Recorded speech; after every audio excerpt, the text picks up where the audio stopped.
how you would apply that altruistic behavioral principles to Wall Street. Yes. Yes, sir. Yes, sir. Before and during the Emancipation Proclamation was signed, question was raised as to the biology of the Negro, whether a Negro is a homo sapien, he's just a simple homo erectus. Another question that came about the Negro is whether or not he can think systematically in a scientific way. Today we label schizophrenia as a Negro disease or a black man disease. Sometimes if you research it, there's based on statistics. My question is, with the rise of all these eugenics programs and research that are being founded, is any ethnic group here faces challenges like the Negro faced in the past like that? I don't think I really understand that.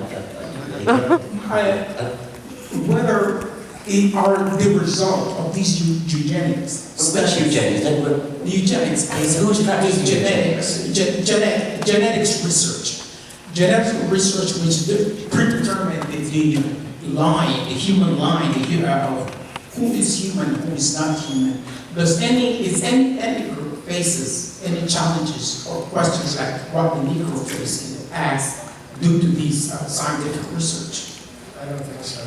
I mean, I think there's absolutely no credible genetic research which suggests that racial distinctions among ostensible human beings put them into a separate species. And as regards disease, whether it's schizophrenia or sickle cell disease, there's no sort of categorization of specific sort of racial identification. It's purely based on the genetic principles of whether you carry a particular disease allele or have suffered a mutation which has caused it.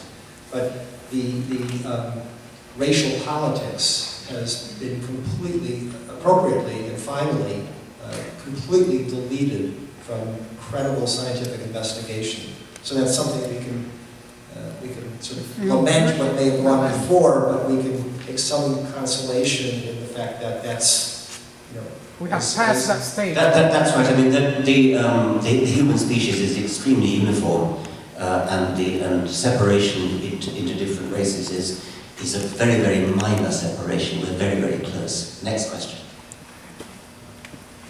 Good evening.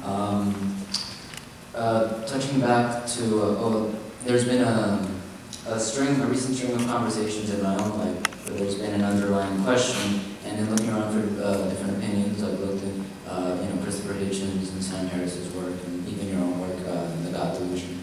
My question is, can any good or great good come from religion, good as in beneficial to humanity, enough to keep it in our society, or should we do away with it? I don't think any good can come of it, but I don't think we should do away with it in a sort of dictatorial sense. I would like to think that it would simply wither away. I fear that may take rather a long time. What do you mean by, in the first sense of good, that no good can come of it? I simply can't think of any good that comes of it.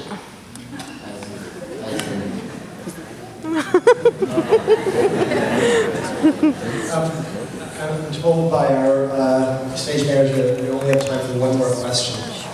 Two more questions. I don't know.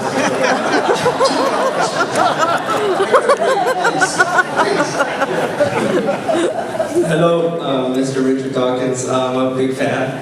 I've always wondered the question about intelligence and, the singularity of intelligence, and I wanted to ask you in particular about, is there any room in evolution for a pinnacle of intelligence or a singularity of intelligence in a species or the human race?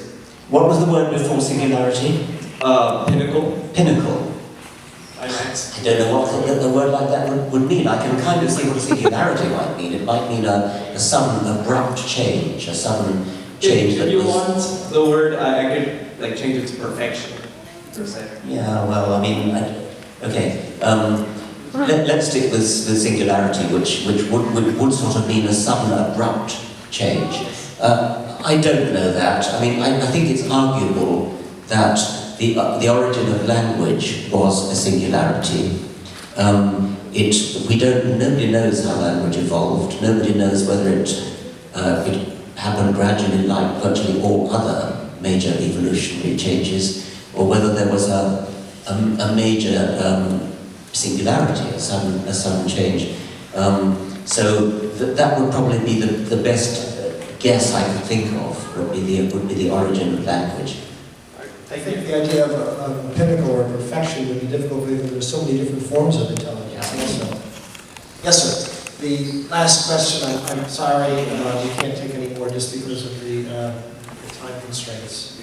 Hi, Dr. Dawkins. I'm a student, and I have a question about the role of religion in establishing communities, because I grew up in Miami Beach, and there are about 500,000 Jews here, and I noticed something that they all seem to be very well connected with each other, even though the friends I have, they're secular.